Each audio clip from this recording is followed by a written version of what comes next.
Shalom from Israel. What the enemy didn't understand, that even though a month ago it seems like the society in Israel is collapsing, we are fighting each other, people don't talk to each other, and it brought them to think that this is the end of Israel.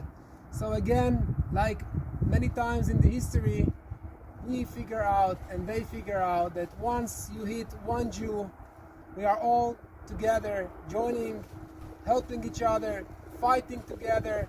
And this is why I'm here as a reserve soldier.